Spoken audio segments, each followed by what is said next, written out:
Hi everyone. We are starting a free open lecture. All our lectures are held weekly without interruptions. If you, the viewer, want to ask questions and receive answers in an online format, join our lectures. You can find the link to Discord in our Telegram channel. To find out the time of the lecture, join our Telegram channel. Forward. Well, basically everything will be the same, only we will be passing the current value forward, and we will consider that, well, we have optimally jumped there. We pass the value onward to I plus j. There, moreover, we have harm at I plus j in this column. We add, and you move on them as well, but to a minimum. If a frog is sitting on the column, then the harm will need to be reassigned here, because we could have jumped to the current column so nicely that we didn't take any harm before. But since a frog is sitting on it, all of that was useless in reality. In such a case, it would be infinity. You literally can't do anything further with it. Everything was pointless. Actually, it would probably be faster to find the cells where the frog is sitting during the harm process, just to deal infinite harm, and then it wouldn't be a cube in some cases, but always a clean square. Furthermore, this approach ensures that the process is thorough and complete. Yes, and the same applies to the poles here as well. By the way, we can also discuss in greater detail how to output the path. For instance, if we have already jumped to the code set, specifically to the last column, and we need to clearly demonstrate how exactly we got here, one viable option is to utilize a so-called massive path. This essentially means we jump from the initial 0 TFSP, and if a new element appears that is significantly more advantageous than the top element of the massive path, we can proceed to update it. However, I personally don't code such things, and it might not even be the simplest starting option. It could just be about remembering precisely where we came from. Want to become a great programmer? Subscribe to our Telegram channel. Massive path. Initially, I mastered the skills and techniques here and honed my expertise, which was a significant achievement. This means that if I remains there, then we haven't gone anywhere from there, nor have we come from anywhere.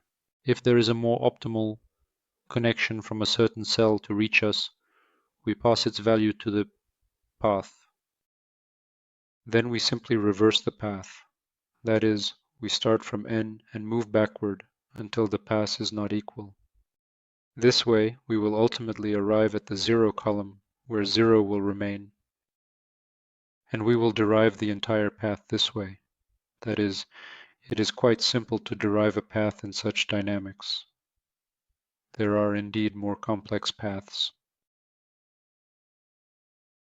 As I showed in one of the recent tasks, where for the backpack, the path will be fun, interesting, and engaging to output in various places, because we can strategically skip some intermediate subtasks. This approach not only saves time, but also enhances efficiency. Are there any questions that you might have regarding this process? How can we effectively output the path here? How do we recalculate the pressure on the value at each step? Timothy, you have no questions, right? Yes. All right. So who else is here, by the way? Zhenya, do you have any questions? TFSP. You typically have them all the time, as you know. Who knows what might be unclear in your mind? That's good. Well, then let's continue at this point. And actually, there's just one last type of grasshoppers left.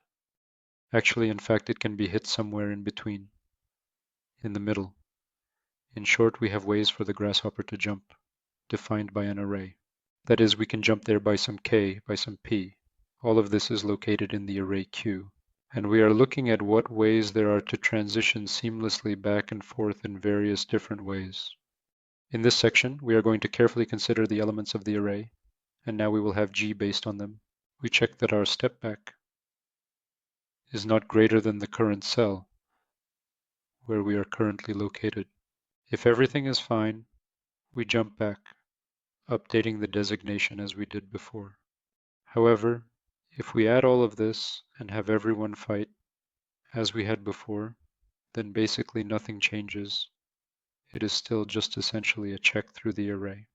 If we go out of bounds, meaning G is greater, then this continent immediately has several options to skip cells, which can significantly reduce the time in the average case.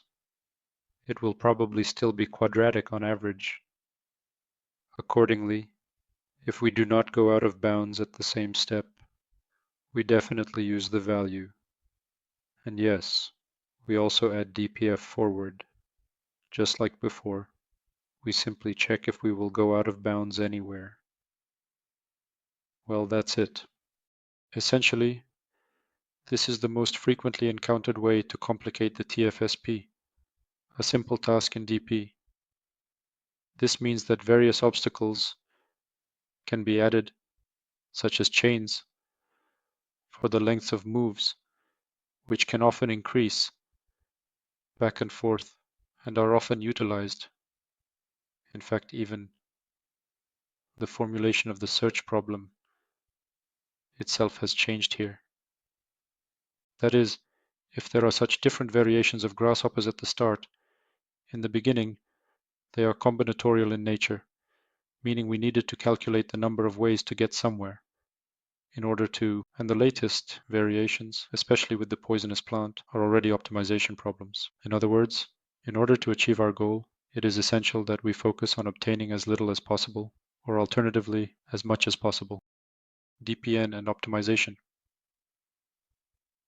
Such a very simple alternative indeed. Well, and accordingly, everything will actually work the same way. If the dimensionality is increased, that is, if we have, let's say for example, we have a turtle, for instance, on a grid or matrix of dimensions n by m, it has the ability to move either downwards or to the right by precisely one cell, and it will be necessary, therefore, to determine the total number of possible ways to reach. In the bottom right corner, you will find the essential elements. The core essence and fundamental nature of the content will remain unchanged, ensuring consistency. So now we will have a two-dimensional dynamic programming, DP, meaning that the memory will be square, but the idea itself remains the same, meaning that in the cell, the number of ways from above and from the left will be summed. Moreover, this can be represented as the original grasshopper that is, in essence, we will also move forward through the various columns, or as we progress alternatively, we may choose to retrace our steps. There will simply be, in fact, a change in two coordinates, but everything else remains the same. That is, you can request it again like this and everything will be fine. Based on such a thing, one can conclude that the majority of dynamic programming problems will represent a complex grasshopper. Not all of them are actually far off, but indeed, more of these. Basic problems with two coordinates represent a complicated grasshopper that can be significantly complicated, and from it, only the fact that we are running through some array will remain. However, the fact stands as a fact, and there will also be a recurrence relation where we will now look at the top or to the left. The starting value for one will be 0.0. Yes, well, and the optimal value will be stored throughout the matrix. How to access each and every cell. Accordingly, here we systematically and carefully create matrices in a methodical manner, and then we sum up the total number of possible ways from the previous cells. For DP, the first case also changes slightly. That is, if before we jump to the first position along one coordinate, now we will indeed jump down and to the left along two coordinates, but also to the right. We pass to the liquid 1 and plus 1 cell respectively, and all other operations that were with the grasshopper will remain the same, without any changes or alterations. For the turtle, let's say there is a hunter who also wants to eat and is actively seeking food. We will work the same way. If we have for DPTFS back and we land in a cell with a hunter, we can simply skip it, avoiding any interaction. However, it will still be skipped. It's not just that. We will need to iterate through everything accordingly for DP forward, just like with the grasshopper, ensuring consistency. Yes, if we have a hunter in the current cell, the number of ways to reach it is 0. Otherwise, something will remain, and we will pass it forward, maintaining the flow. It doesn't change. It will work the same way, following the established pattern. If instead of hunters, there are also some coins, then in the grasshopper case, we had to take the minimum. Here we have to take the maximum, adjusting our strategy. The essence remains unchanged. We just change min to max, adapting to the new conditions. We still go back, up, and left if it's DP back, and simply choose the maximum, optimizing our path. For DP forward, we pass our value down, and to the right, also choosing the maximum, ensuring the best outcome. Overall, it changes a lot, but the core principles remain intact. The turtle can also have different types of movements, adding complexity to the scenario. That is, in essence, in other words, not just +1, but +j, +k, +i, +k. I will not change in that particular way, in fact, because I believe that staying true to oneself is ultimately important. In addition, we will now look to see if they fly out by columns and by rows at the same time. Oh no, not simultaneously at the same time. Here, if we definitely want to move up, we need to check that we don't go out of bounds upwards. And if our TFSP absolutely needs to turn left, we ensure that we don't go out of bounds to the left either. The same applies to the DPFP. Globally, nothing will certainly change. We just need to make sure we don't go out of bounds to the right. There are indeed also different types of steps here, but I don't know. It doesn't really differ from the turtle at all. Even with the given steps, we will examine it thoroughly and in detail, the same way. How did we get through? Will we be able to reach the cell we want to address? That is, to avoid going out of bounds. Well, to move forward, we simply look at all the same things. Will we eventually end up somewhere else entirely? Maybe, in this particular scenario, if we jump from this cell. Here, I think it is unnecessary to dwell on the details, because in any case, the idea itself hardly changes. So, regarding the turtle, are there any questions about how this scales from an array to a matrix? How can we alter or modify the steps or procedures, functions, this whole thing here in any way? The concept itself seems not too complicated at all, I think. So, after a long journey and countless efforts, it turns out that we are finally reaching the conclusion of this project involving various fascinating animals. A really cool task is starting, so to speak. Before that, things change little by little, and it seems like nothing is really changing. But as they say, there are differences. And here comes the first, so to speak. In essence, this is essentially a complex and interesting problem involving dynamic programming. Moreover, we are considering a pet store scenario. In it, there are cages with various cats and dogs and other small animals, all arranged neatly in a row. At the same time, there should not be a cage with other cats immediately to the right or left of a cage with a cat. It is necessary to find how many ways there are to arrange the cages along a length of ne. Accordingly, we should not have only just 3 cages with cats standing in a row. For this whole thing, we need to eliminate and count the number of ways in total. This can be solved in 2 ways, so to speak.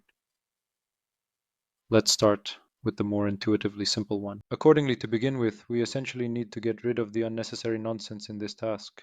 Specifically the fact that we don't have any damn cats or dogs here. Just a simple binary sequence of zeros and ones, and we need to avoid 3 consecutive zeros in a row. Simply put, and accordingly, how it will change here with relatively small numbers, that is, in essence, essentially, in other words, we have for approximately length 1 measurement in terms of 3 consecutive zeros in a sequence will be more clear and understandable as 0 for 2 and also 0 for 3. We have the first such case with the second zeros in a row, quite simply and straightforwardly spanning the entire length. In this context, for a length of 4, we will already, in fact, have 3 such cases. 4 zeros in a row, 3 zeros in a row at the very start, and 3 zeros in a row at the very end. And here are exactly 3 cases in total. Accordingly, one can observe and take note of something in this particular scenario. Want to become a great programmer? Subscribe to our Telegram channel.